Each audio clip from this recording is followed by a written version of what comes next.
Kag nagapangita pa siya gani, mismo sang January 1st dito sa hotel, kapangita siya sang tunay nga lalaki. Alam ko ito? Puro agi niya sa piya ka kwarto, abi pangita tato sang straight kag tunay nga lalaki. Kag daw hot na hot siguro. Ari na. Si Rico Hison sang CNN Philippines sa iya breaking news.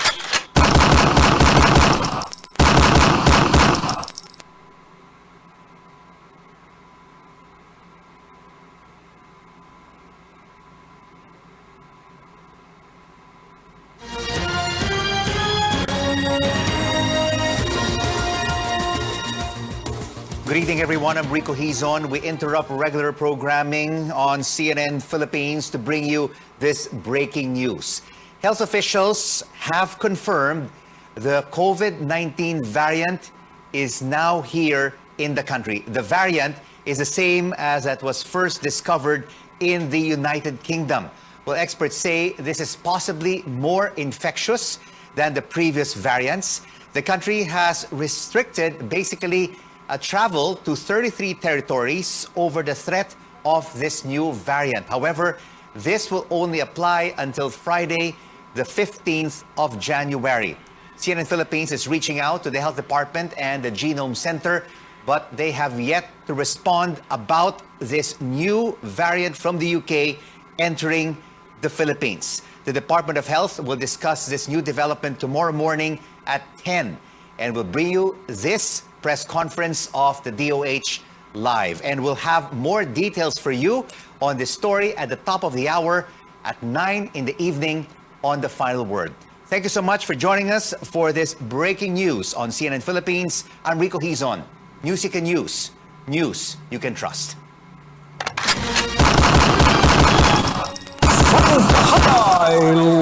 Ayan to. Si Rico Hison sang CNN Philippines nga naghatag sang breaking news nga ang ginakakugmatan nga variant mas grabe niya kuno, mas makalalaton niya.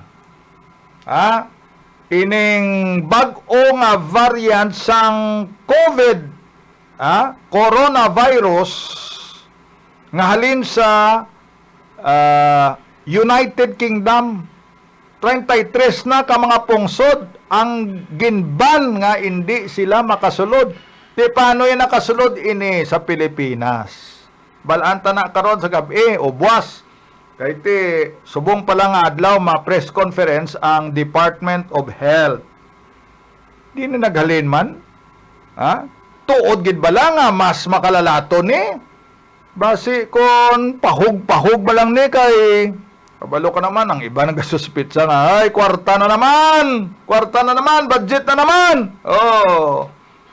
Kabay pa nga, hindi diya kalapot sa Pilipinas, Madam Christine Mestre Fadriga, good evening.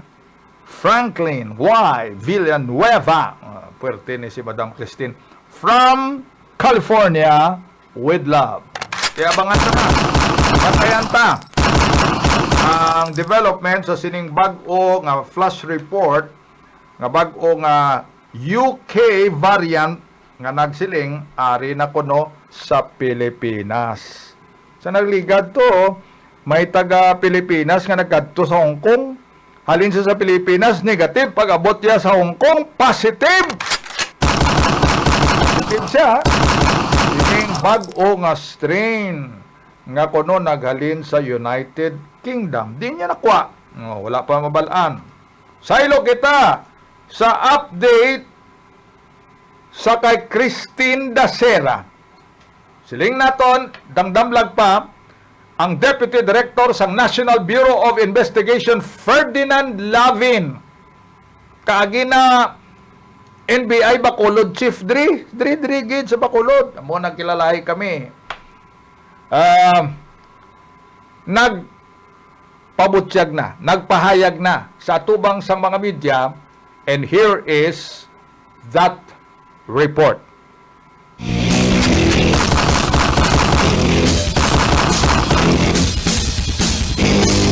Exclusive. Sa program Frankahanay na Frankahanay Live! Well, it's very tiring for me. We have to fly in Cotabato, travel 4 hours to Jensan. I did a 1 hour briefing, and then we were in the morgue for 5 hours. And then we ushered back the cadaver to the viewing room. We terminated the conduct of the autopsy, and we exited Davao. So Kailan po natin lalabas yung autopsy report natin? we will have the full forensics on that, on the specimens we collected. Sir, before flying to Jensan, you said that you're still going there despite of the cadaver being already compromised, kahit impossible na po. You said that you were willing to take the risk, kahit na naman to slim yung chance. Do you think that the trip was worth it? It was more than worth it. We have very interesting leads. We have very interesting, encouraging results. I cannot, as of yet, divulge the results. These are under laboratory processes and examinations. Although the crime scene, the human body of Christine Dasera had been compromised. Most of the pieces of the organs are contaminated due to the embalming. But we have very encouraging results. Very encouraging results. Ito po sa final na kaso po ng Makati Police, it was released for further investigation. Ano? Marami po nadismaya. And we have the impression, we are under the impression, may iba po mga respondents ay hindi na masyadong iniinda itong imbitasyon ng NBI dahil napasura nga po yung kaso na yun ng Makati Police. What would be your perspective on this, sir? Ano po gusto niyo sabihin sa kanila? Bakit mahalaga po sila responde sa imbitasyon ng NBI? This is part of the investigation. This is part of the process. We're giving them their equal chance at the investigation level. If they ignore that, if they disregard the invitation, then whatever pieces of evidence we have at hand, by the time we have concluded the investigation, then we will file the case if we see any violations. Sir, ito sa toxicology report, may hirapan ba tayo, sir? Lalo na, yun nga, nasabi nyo, yung evidence natin sa, yung pagpunta natin sa re-autopsy, medyo mahirap na. Tinitingnan namin dito kung kaya pa, pero medyo maganda naman ang sinabi na kaya malalaman kung presence of alcohol ito, level of alcohol maybe, presence of illegal drugs, level of illegal drugs, doubtful. But yung presence, kaya malaman, yung presence and level of alcohol kaya malaman. So it is safe to say, sir, that those individuals are not yet off the hook. Definitely, we're not saying that meron ditong makakasuhan.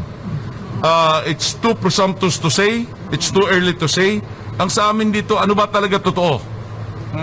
If there were criminal violations committed, who are the offenders, who are the perpetrators, who committed what? Anong na-violate nila? How did they commit it? Anong support evidence namin?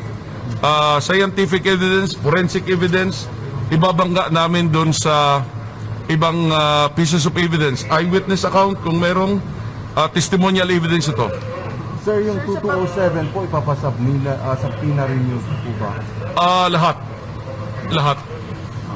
Sir, yung sa pagpunta nyo sa Jensen, Ang ginapamatian nyo si NBI Deputy Director Ferdinand Labin. Yung access namin ng human body, masasabi ko, the last time before she was buried, no? That was the last opportunity before she was buried yesterday.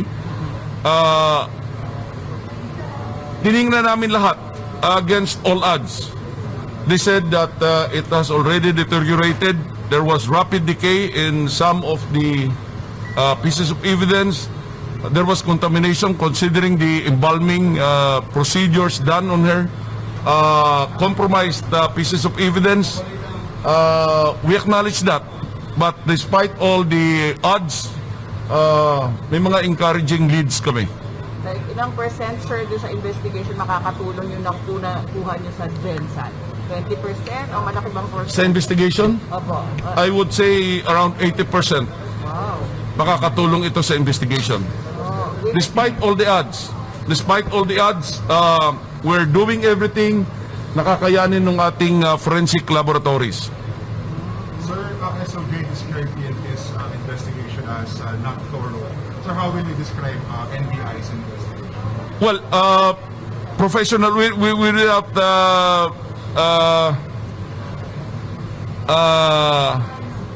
how do you say this?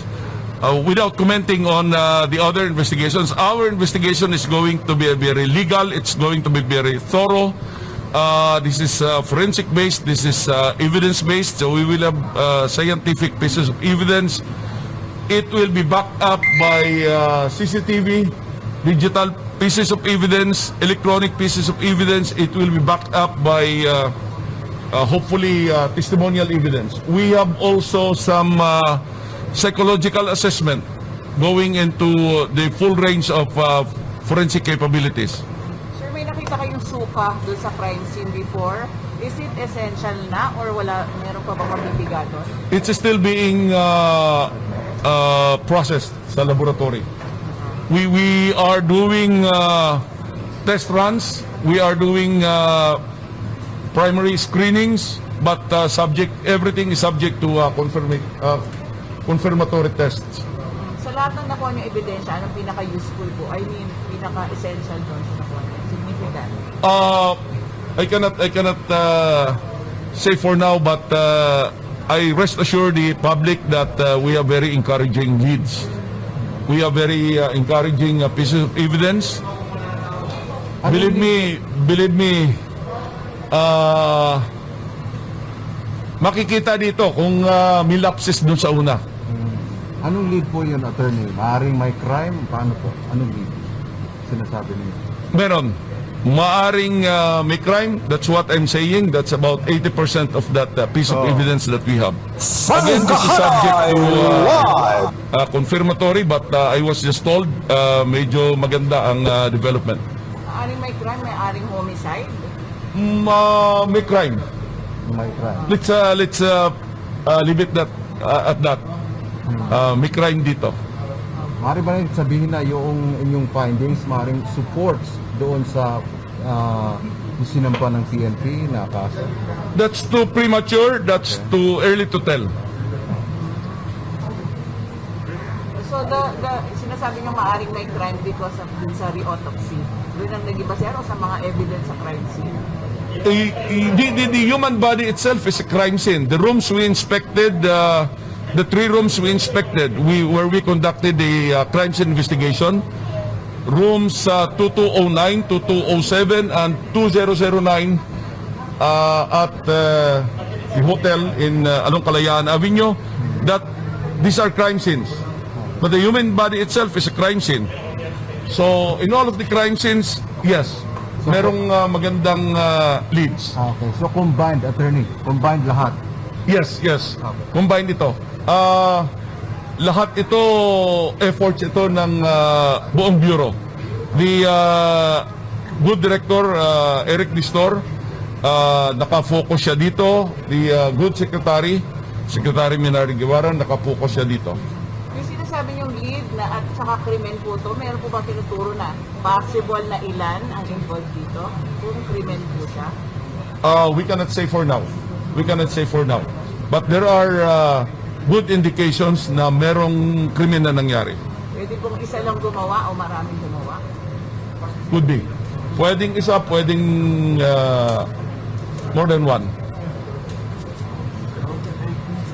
Sir, last na lang panawagan nyo sa mga hindi sumipot ngayon. Panawagan ninyo. We respect your right, but we would appreciate it if you can cooperate in this investigation. If you want to clear your name, come with your lawyer. You will have the full protection of the NBI. We will make sure that everything will be done according to our rules, to laws. So legal yung gagawing investigasyon. We will not take your statement if you come here without the assistance of counsel. This morning, this afternoon, I understand the counsels appeared for the clients, but we would rather that they appear with their clients. We would appreciate that very much. Thank you. Okay.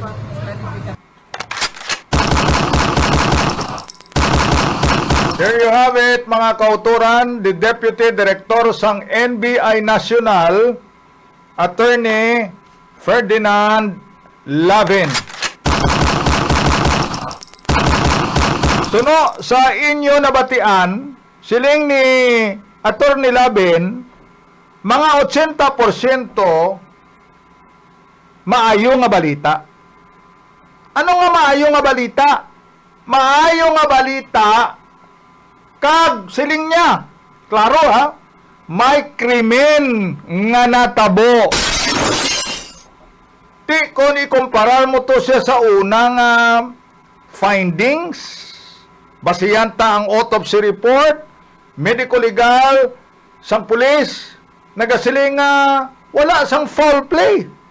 Wala sang krimen kay napatay natural si Christine Dacera sa paglupok sang iya ugat. Di ba? Ruptured aortic aneurysm. Paglupok sang iya ugat. Kung ano man na ang cause sa paglupok sang iya ugat, nga ginatawag nila ruptured aortic aneurysm, dako na yung ugat ha. Siling gani isang forensic expert nga si Dr. Fortune, siling niya kung amo na ti pagbukad mo sang iya nga dughan, dako nga damo nga mga dugo kay dako ina iya nga ugat mo. Ti kung naglupok na ko ni ang dugo makita mo da. Pero kay ti giniimbal sa Maria sang medical legal, giniimbal sa Marnilaya antes pa yang maghiwat sang autopsy report. Di ko ni may yutay ng pagtamper.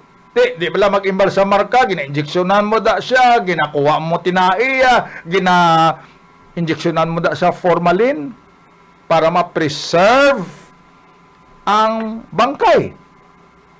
Di, ambal ni Dr. Fortune, forensic expert, siling niya hindi ko magpati, doon nagaduda ko nga may aneurysm nga natabo. Kay kung usually, kung aneurysm, may mga sinyalis na kag nagakatabo lang na sa may edad-edad.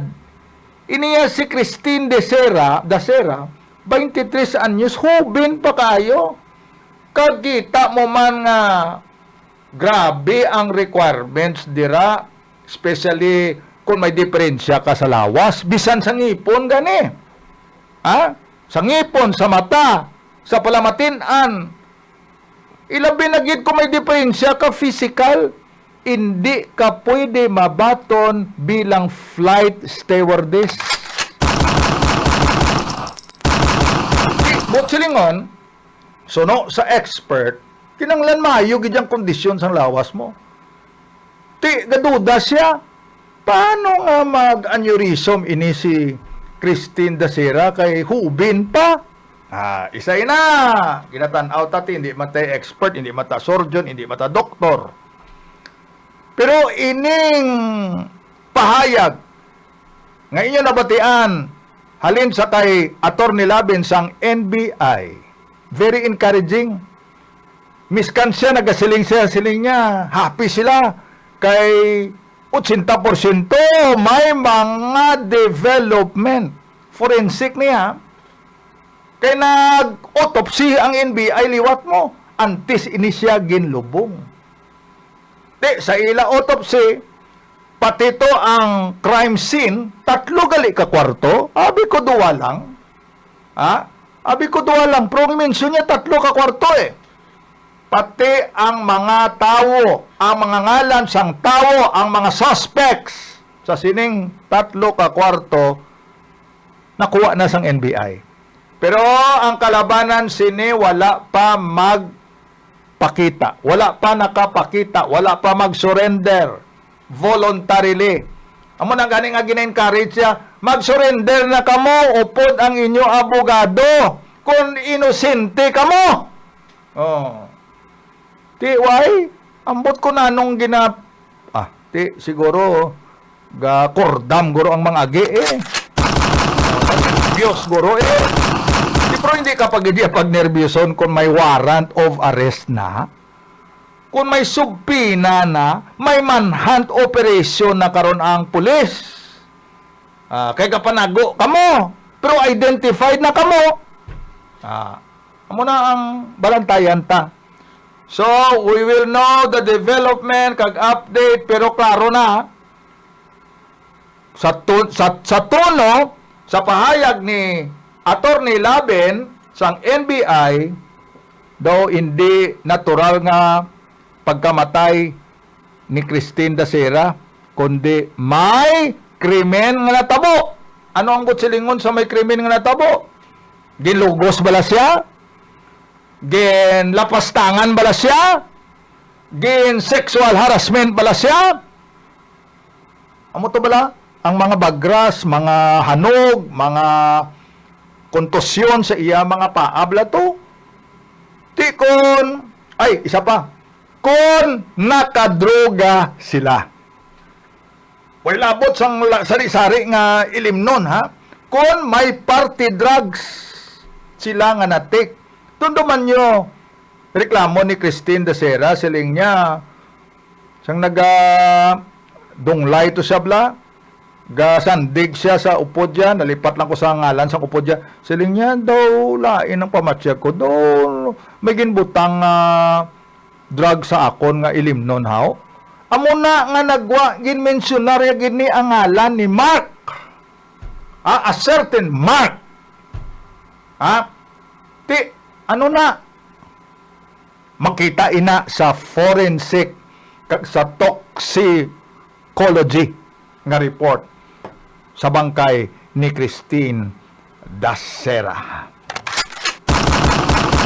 Oh.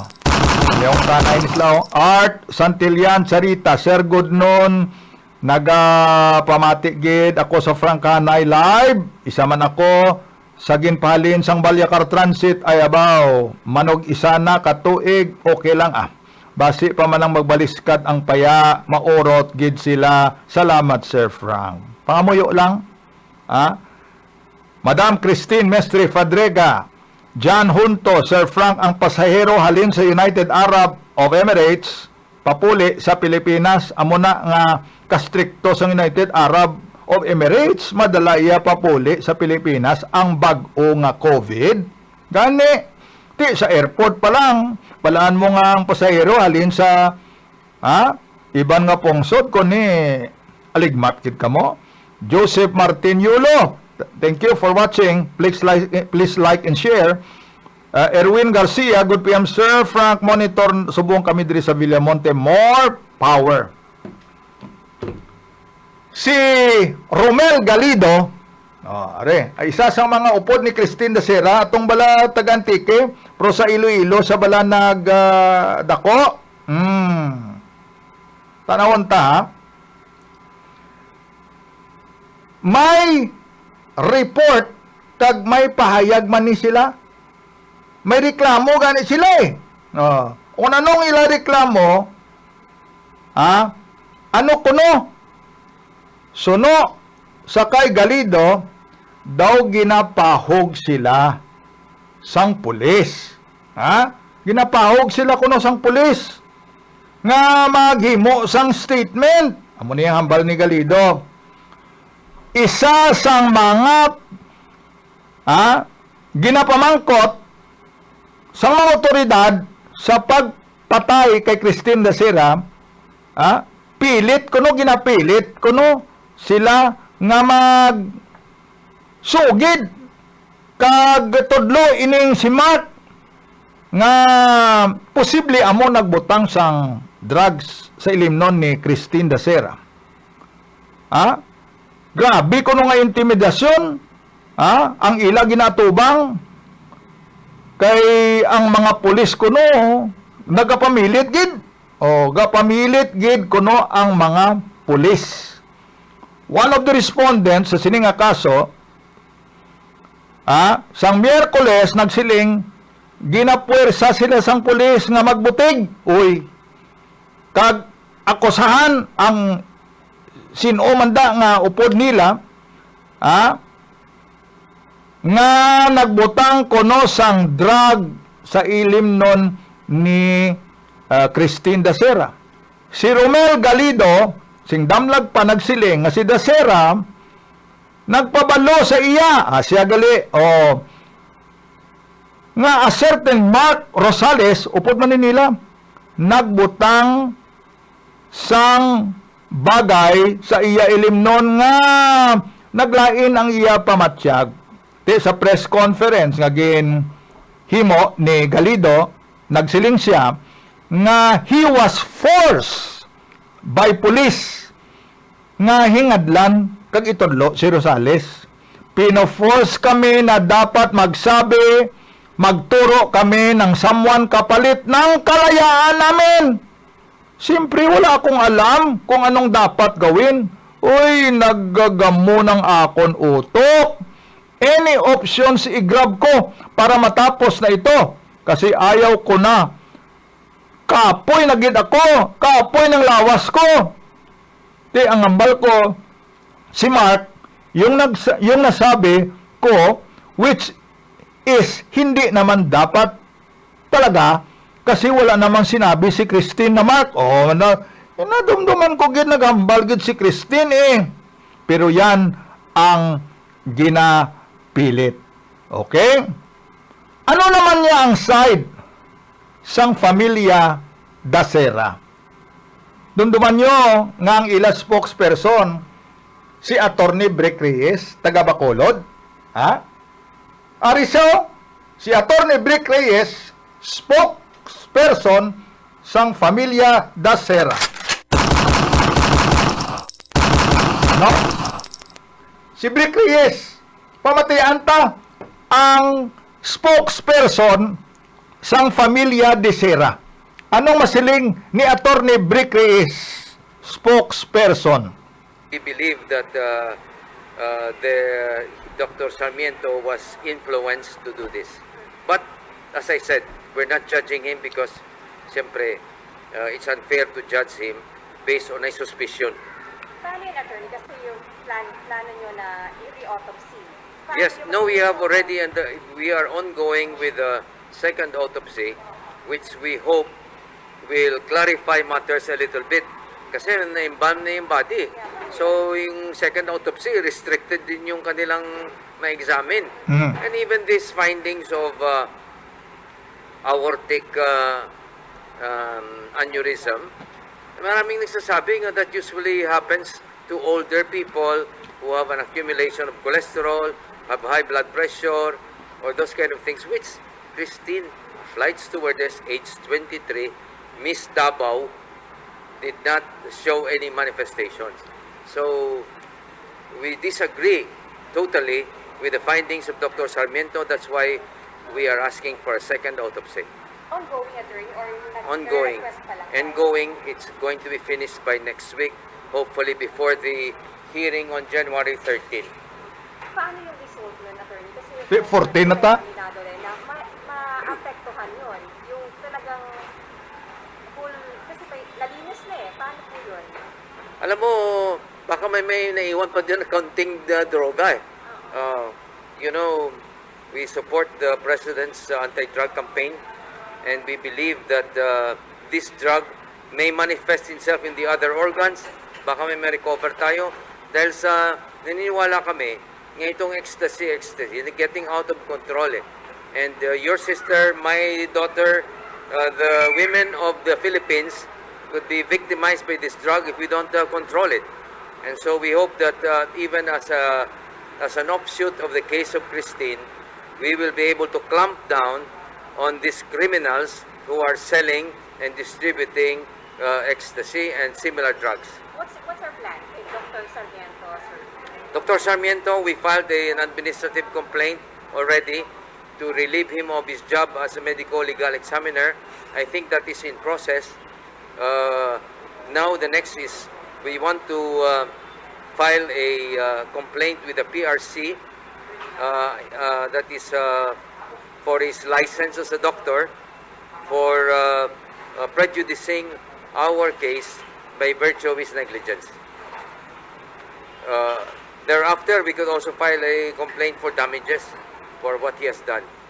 What's our plan, attorney? Kasi nakaset yung unang arraignment natin sa 30. Ano plano ng family? The arraignment is not set for the 13th. It will just be a preliminary investigation where all of them will probably be sent sa Pinas. Pero yung plano hinihingi namin sa PNP is sana gumawa sila ng bagong task force so that there will be a team of legal persons and a team of investigators who will take over this case. Kasi klaro naman sa resolution ng fiscal nga inadequate itong nasabit sa kanila. Oo, gani. So, gawa natin ng mga competent legal staff ng PNP so that we can amend, dagdag, whatever the case.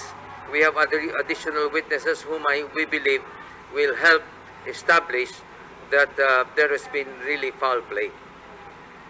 Last, attorney, what's Yes. your message to them? Kasi they insist na walang drugs, walang rape, Yes. inosente po sila. My message to them is this. I understand their situation. Alam mo yung buhay nila, na ano na ito, na tawag nito, na distort because of this case. Their work will be affected, their lives will be affected. Kahit na magharap sila sa tao, parang kinakabahan na sila. Baka pamangkin ito ng pamilya ni Christine or whatever. So, I'm sorry to say that their lives are already affected. But, if they will cooperate with us, tell us the truth, and be honest about what happened, point to the persons who supplied the drugs, and maybe those whom they saw perform the sexual acts on Christine, then we will consider they're being made as state witnesses, so we will drop them from the case. That's our message to them. But if they will keep on saying that we are LGBT and therefore we are not liable, which is a lot of BS, BS then bullshit. we will proceed and we will really proceed with the prosecution of this case against them. This is unbailable. If they're included here, they will have to stay in jail until the whole case is finished. It could take 5 to 10 years. So, malino, attorney, na you're open, your side is open sa mga gustong mag-state witness. Correct. Pag-cooperate. Hindi lang state witness. Kung talaga makatulong sila, we may even drop them as respondents so that their lives will not be under threat. Kasi may collective anger ngayon eh. Galit ang mga tao sa kanila eh. Hindi mo alam kung sino yung mag-retaliate sa kanila. I mean, there are even people offering money, financial support to be able to arrest these people. Eh siyempre, kung may mga bounty hunters dyan, pera ang hinahabol, baka kung anong gagawin sa kanila. So, I advise them for their own safety and wellness, nga mag-cooperate lang kayo at saka kwento ng totoo. Hindi na itong mga LGBT, dahil LGBT, hindi kami liable, hindi kami pwedeng ganyan. Mahal na mahal namin si Christine. Eh kung mahal na mahal ninyo siya, bakit 16 kayo? Tapos isa lang siya? Yeah. Sinasabing na, attorney, itong 7 na sa kabilang room, hindi nila kilala. Hindi nila kilala, siyempre, kasi baka part of the plan was to have the male guys in the other room nga hindi nila kilala, siyempre. Pero yung male nandun sa room at saka yung half male or yung LGBT sa kabilang kwarto. Siyempre, so they were bringing Christine, in fact, back and forth. Parang pinapakita rin dun sa male group sa room 2007. Nga we believe one of them was even a basketball player. We're trying to identify him. He may be able to assist. Okay. So, naniniwala kayo, attorney, na plinano itong... Oh yes, definitely. There was a plan. And if our evidence will be eventually uncovered, we will even establish that several of them planned it out in collaboration with the manager of the hotel. The manager of the hotel was Mr. John Paul Halili. John Paul Halili was the duty manager of the hotel who joined the celebration from 1 o'clock in the morning to 6 o'clock in the morning. That's a total of 5 hours. He was aware of the number of people inside the room. Violation of IATF rules and regulations. In the other room, another violation. He was also aware in 2007 that there were 7 or more there. So, this hotel has to explain to us why they allowed this kind of a celebration, this kind of a number of people. May CCTV sila. Yung CCTV, hindi naman dapat yung iwan mo lang yan naka-on eh. Dapat yung security officer mo nakatingin dyan palagi so that if any crime is committed, you can react immediately. Attorney Natasha, you're open. May mga nandun na ba sa persons of interest na nag-open up sa inyo na we want... There are some who have offered that they will tell the truth. So we are hoping that we can listen to the story, and if we believe that that will help us in the prosecution of the persons responsible for the drugs given to Christine and for the assault perpetrated on her, we are open. Mga kabyanan, excerpts ang ina, dira lang kita anay, si Attorney Roger Brick Reyes, spokesperson sa pamilya Dasera. Sila siling niya, nagapatigid sila ya nga mal-foul play nga natabo. Kag nagasuspetsa sila, may drugs. Nga ginpainom o ginbutang sa ilimno ni Christine. Kag waay siya gapate nga ang rason sa mga upodya kay agi kami. Kay plangga namon si Christine, gani hindi namon na mahimo. Ay, ang buhat, excuse me. Sa piyak nga kwarto, kay hindi nyo man to kilala. Sigurado ka mo nga wala to yasang lalaki. Amon dong, pakadto pakari, kapila ka bisis pakadto pakari. May party ka mo inyo sa kaugalingon nyo nga gin-set up nyo sa kwarto nyo nga kasaylo ka mo to. Sa isa ka kwarto nga hindi nyo man kilala kung sino atong mga tao. Okay, doon na tanay, bantayan tabangan ang susunod nga kabanata.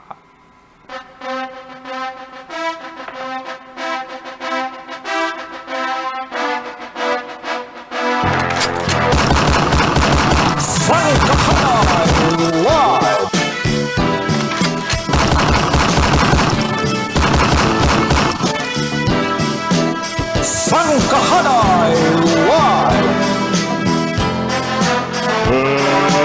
Let's get ready to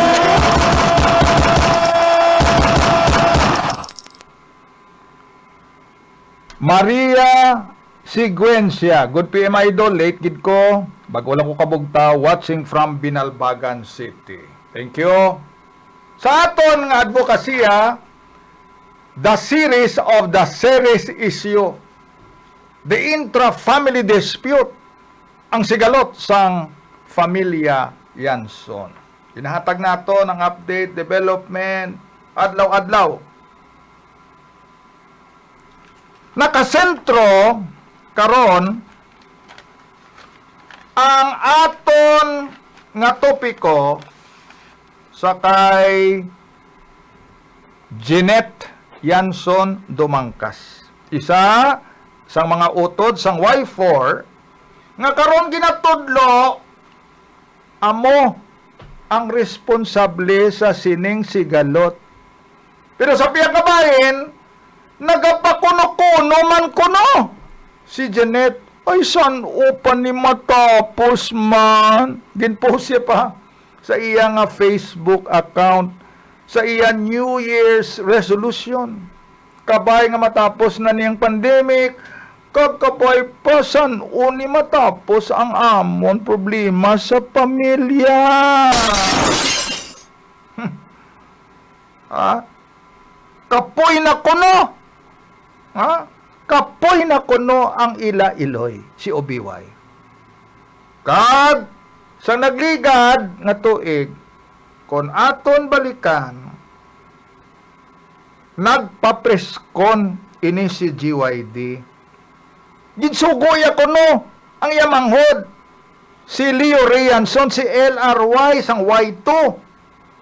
Nga, arigluhon, ini nga kaso upod sa iya mga utod.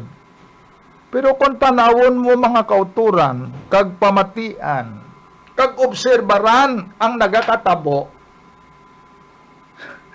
amo na siligta nagapakuno-kuno, artistahin gid iniya si Janet. Ha? Sa anong kabata ni OBY kag ni RBY, the late Dr. Ricardo Bianson Sr., makasiling ka pinasahi niya. May kaugalingon, may sariling mundo. Si Janet. Ha?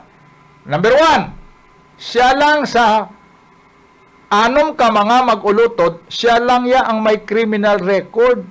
Siya lang ya ang nakaagi priso sa anom ka tuig. Ha? Pinsara bala kung wala kaya sang criminal instinct, criminal mind. Tituod nga nabiktima sila tong pagswindol sa pagbaligya sang gold bar sa tong si Gargar kag si Lumangyaw sang 1990 plus tuig. Ti anong sentensya mo? Nainit ka man tuod, nabiktima ka, natuntuhan ka, ti ipapatay mo gid. Sahaw, pila to, masusobra 200,000 ang kantidad. Ti, based on court records, nagapakita nga ginsugo iya tong mga tawo ya. Hamak mo pati ang anay chief of police sa Bacolod, Colonel Nick Torres, nadalahig pa sa kaso, kag napriso pa. Ang iban silingko hasta subong ara pa sa munting lupa, iban nagkalamatay na. Tungod lang ini sa kaso ha, kidnapping and double murder case. Ti siya lang yang may kaso mo na.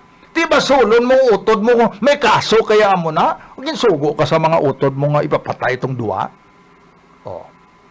Wala gid ya sang criminal or civil na mga kaso ining mga utod ya. Laki pa si LRY kag ang Y4. Si Janet lang ya. Posible ayhan ginsugo siya sang iyabana. Ha, pamangkot lang ha. Posible ayhan, may posibilidad ayan nga ginsugo man si Janet sang iyabana nga si Charles Dumangkas. Nga mo ni papatay tani sila mo na. Gindala pa ya sa series terminal mo sa Bansilingan. Ha? Buhi pa tong amaya. Kag dito, gin pisa-pisa, si Gargar kag si Lumangyaw. Ti, sino sa anom ka mga mag-ulutod ang nakaagi priso sa anom katuig? Si Janet lang eh. Siya man ang ginatudlo sa utod niya nga nag-forge sang pirma ni Daddy ya. Makmara ka sa prisuhan. Ambal sa mga utod ya. Gasaylo kuno ang funds mo, ang pundo, ang kwarta, halin sa account sang ila amay, pakadto sa personal account ni Jeanette. Grabe nga abilidad eh. Grabe nga utok eh. Di karon, kung pagwaon mo siya, kag pambalon mo siya, daw santa sa iya. Ahay. Dumapatihon niya bala ang tao? Basi na niya sa iyang aktasyones ha, kag mga giho bala. Nga duway sa iya galabot ba? Duway siya gani, ara lang siya sa background pirmi. Si LRY lang, kag amalain, si OBY ang ila iloy, ang ginataming niya. Yung mga kaso nga mga pagpasaka kontra sa utod ya, sino karon ang mastermind sini? Ang iloya? Amo ginaya ka dumot sang iloya sa apat ya ka mga kabataan? I don't think so. kag masiling siya sa press conference, kakapoy na gid siya. Nakapoy na gid ang ila iloy. Kag insugo iya si LRY nga ariglohon na lang ang mga utod niya. Ariglohon. Ariglohon. Gusto mo ariglohon? Sige pa ka mo motion for reconsideration. Sige pa ka mo kaso kontra sa apat nyo ka mga utod. Butsilingon wala sang sinseridad. Binuteg!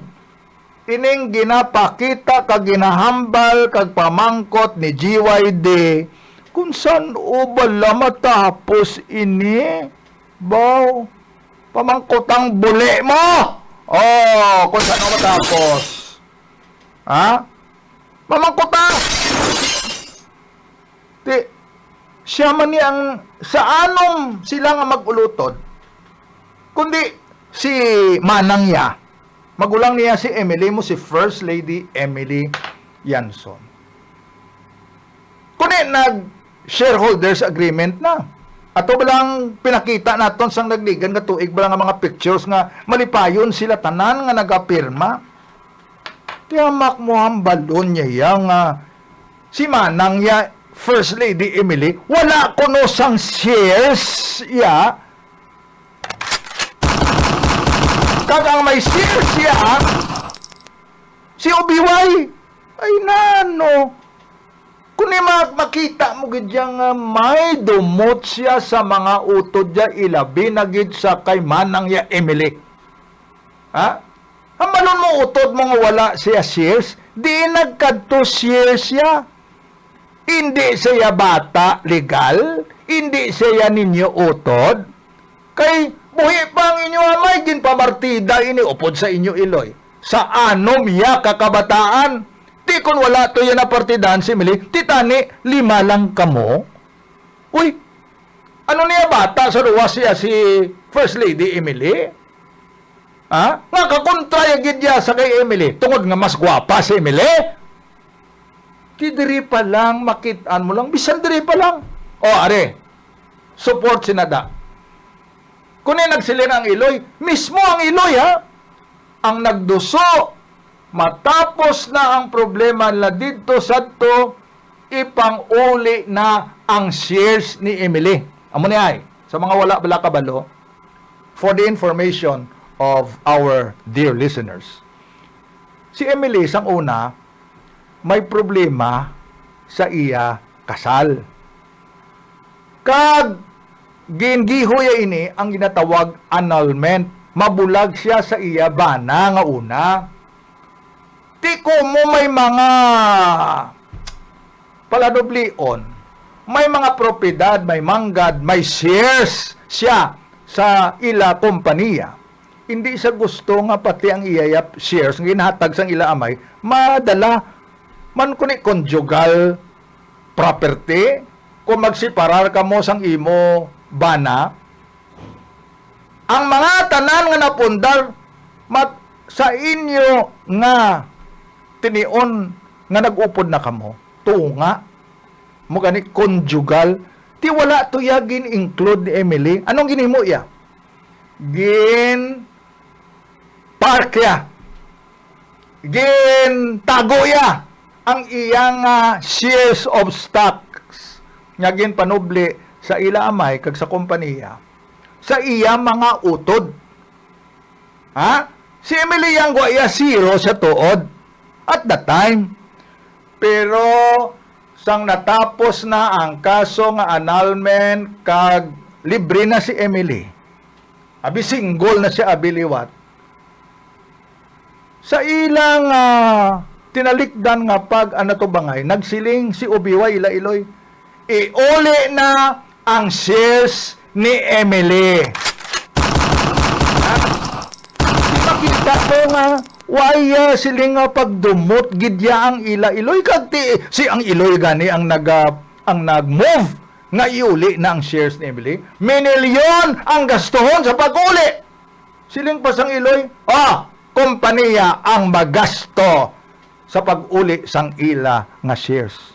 Di ko niyang iyang mga utod ya. Ang Y3, Si Manong Roy, RSY, si Princess President Selena, si Prince Charming Ricky Baby Jr. Ginuli nila ya ang shares ni Emily kay kabalo sila, hindi na ihatutuod ilaya shares. Kay sila ya may partida mo. Sila mismo tag isa-isa sila equally. Parehas ang partida. Tipo sang amutong at simpo, sa nagaproblema siya sa iya nga kasal. Sangat niya lang abi, ginpahulam niya lang. Amuto nga pagkatapos nag-move ang ila-iloy. Ang tatlo yata mga utod, naging mensionar ko si RSY, si CYL, si RJR, nag-uli. Kabalo ka mo, sino ang wala ya kag hindi gusto iuli? Sabi, si Janet, siya ya ang hindi gusto mag-uli sang sirsya. Di ka nakita mo sa dira pa lang ang manifestasyon ni Janet. Ano bing rason niya? Ano bing rason mo BGYD nga hindi kaya gusto mag-uli? Kaya ang iloy mo ganyan ang gisiling na nga, iuli na. Pati si LRY na ulamid na lang. Kay kulbaan siya ya kay GYD mo. Sunod-sunuran lang siya kay Manang ya. Pati si LRY daw, hesitant man mag-uli eh. Although, willing man siya tani. Tiyan mo na, klaro sa sida pa lang nga sitwasyon, sino diri bala, kung sa sini, sinong traidura di. Kung ang Y4, important character, sa siniya may traidura ginada, may Belia Flores ginada iya. Hindi bala? May ara ginaya. Di sinong traidor? Di Janet eh. Sino pa be? Kaya nga hindi mo ya pag-uli ang shares ni Emily. Kagaron ang balon mo pa sa publiko sa press conference nga zero, wala share si Emily. Ano hindi mo ya utod si Emily? Kontra mo ya si Emily. Probis ka nano pa nga kontra mo kay Emily. Kay basi mas gwapa sa imo. Ang share sa ginaya, legitimate, legal. Niya nga ginpanubli na iya sa inyo amay. Ti, nga ang inyong pag-uli. Gusto mo kwaon ang iya shares? Dalok-dalok ka na gidya? Amo ka na ginaya kaswapang GYD? Nga hindi mo pag-iuli? Kapamangkot lang kita, ha? Nga, hindi mo pag-iuli? Abe. Ihambal dabi sa Facebook mo da. Anong rason mo nga hindi mo pag-iuli? Kay willing tanan mag-uli. Ikaw lang ang hindi gidya mag-uli. Nakapirma na ang mga utod mo. Ngayuli nila. Kag mahay dokumento si Emily nga ginparkya lang ang iya mga shares. May resibo siya eh. Nagapamatuod din na nga ginparkya lang ang iya shares. Nagpark lang to sa Blau. Pero tapos nakwaon niya na. Tinga hindi mo yung pag-iuli. Kay lain gidya ang tuyo ni GYD. Klaro. Shareholders agreement. Extrajudicial settlement. Kung wala share si Emily, kasubong na nga hindi siya bata ni Ricardo, kag ni Olivia. Ginimo nyo sa pila ka tuig bala. Kung wala ka mo na ginagamo, si Emily bala. Si Manang mo. Butang tabi, hindi sa bata ni Ricardo. Oy, paano siya nga nangin corporate secretary? Hindi bala? Until 2019, nagginagamo ka mo, si Emily, First Lady Emily, ang corporate secretary. Hindi bala siya ganitong silingko nagapirma sang inyo nga general income statement nga annually ginasubmit sa Security and Exchange Commission, ginahimo sang inyo sini nga staff, ginapirmahan dayon, ginapapirmahan kay First Lady Emily, kag ginapanotaryuhan sa abogado nyo. Tiabi kung wala siya shares, why siya labot? Hindi siya ninyo utod. Tinagano da siya kay hindi pwede kapungko. Buhi pa blantong amay nyo, hindi siya pwede kapungko. Wala sang may makapungko, biskan ang bana mo gani eh. Bawal mo pungko. Si Emily pa, nga hindi siya bata ni Ricardo kag ni OBY. Ay, dako nga kabutigan. Dako nga kabutigan nga dapat i-eksplikar ni GYD, the mastermind. Frankahanay Live!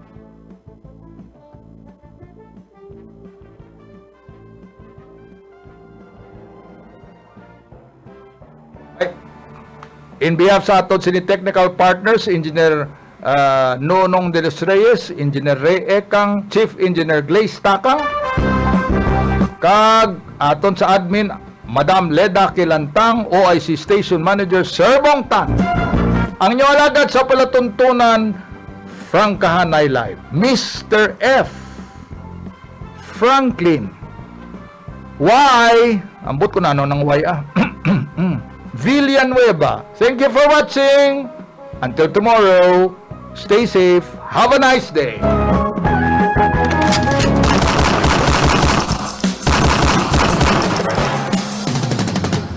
Ari na siya. Controversial, viral, the most talk about talk show in town.